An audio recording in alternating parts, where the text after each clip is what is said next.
Halo semuanya, selamat datang kembali di kelas pembelajaran Bahasa Indonesia.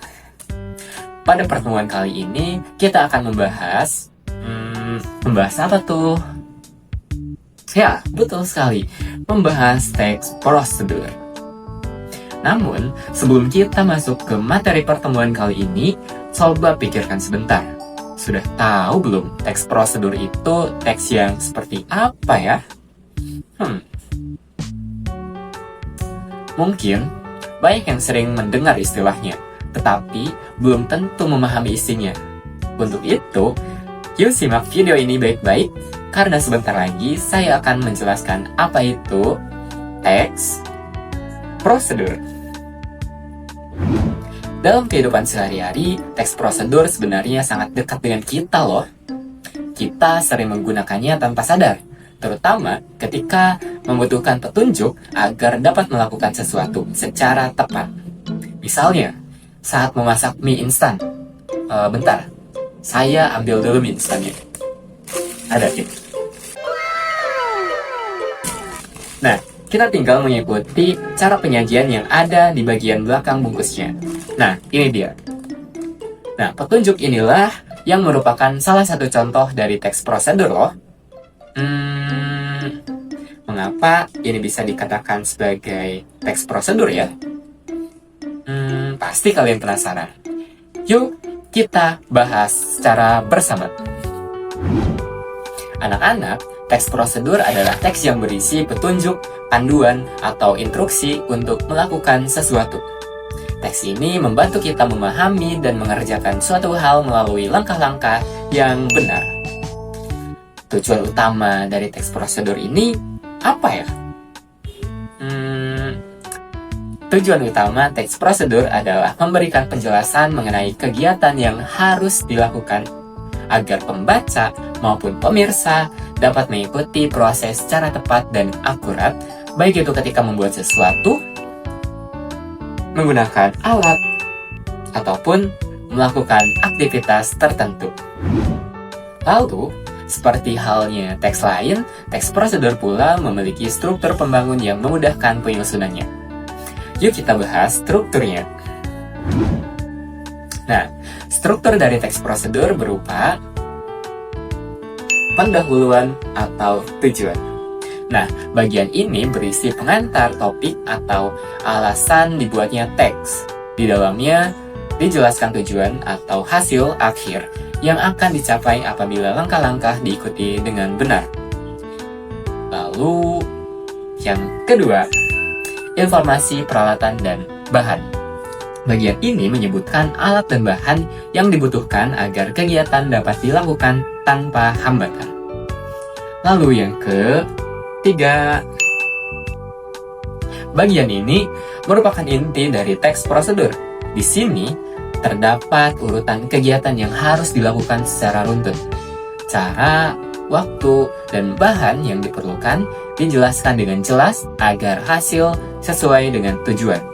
Lalu yang terakhir, yang keempat, bagian ini biasanya berisi harapan atau manfaat yang akan diperoleh apabila petunjuk dilaksanakan dengan baik. Bagian ini juga dapat menjadi penutup dari teks prosedur. Tapi, perlu anak-anak ketahui bahwa struktur ini bersifat opsional. Artinya, tidak semua teks prosedur memiliki seluruh bagian dari struktur tersebut. Nah, hal ini bergantung pada jenis teks prosedur yang kita buat. Hah? Jenis teks prosedur? Ada apa aja tuh? Hei, tenang anak-anak. Mari kita bahas bersama. Ada beberapa jenis teks prosedur, seperti teks prosedur penggunaan alat. Teks yang memberikan petunjuk cara menggunakan atau memainkan alat tertentu. Lalu, teks prosedur pembuatan sesuatu. Teks ini memuat bahan, alat, dan langkah dalam membuat sesuatu, seperti resep makanan.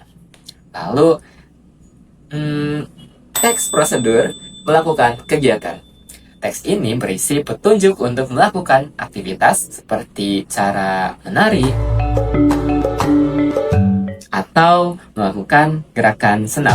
8, 1, 2, 3, 4, 5, 6, 7. Akhirnya selesai juga nih materi. Setelah memahami struktur dan jenis-jenis teks prosedur, yuk sekarang kita coba mengidentifikasi struktur teks prosedur. Nah, pada bagian ini telah disajikan sebuah contoh teks prosedur dengan judul Cara Membuat Nasi Goreng. Anak-anak, masih ingat nggak mengenai struktur yang terdapat dalam teks prosedur? Nah, sekarang mari kita identifikasi struktur yang terdapat pada contoh teks tersebut.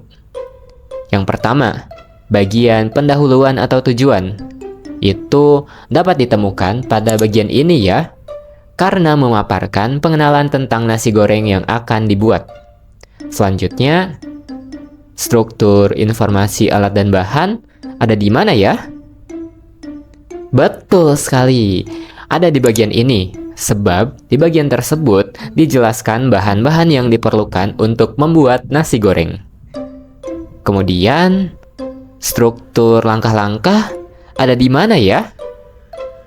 Pintar sekali, terdapat pada bagian ini ya, sebab di bagian tersebut dijelaskan bahan-bahan yang diperlukan untuk membuat nasi goreng. Terus, yang terakhir, bagian penutup. Terletak pada bagian mana ya?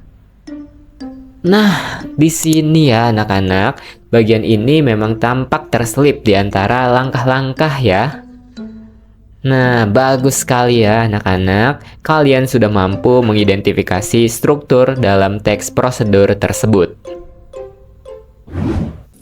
Anak-anak, dari seluruh penjelasan yang sudah kita bahas tadi, dapat disimpulkan nih bahwa teks prosedur ini merupakan teks yang berfungsi untuk memberikan petunjuk atau langkah-langkah untuk melakukan suatu kegiatan secara tepat ataupun membuat sesuatu. Lalu, teks ini memiliki struktur nih yang umumnya terdiri atas tujuan, informasi alat dan bahan, langkah-langkah, dan juga penegasan ulang. Namun, struktur tadi itu dapat disesuaikan ya dengan jenis teks prosedur yang kita buat. Lalu, selain itu, teks prosedur itu memiliki 3 jenis. Tadi, yang pertama itu apa?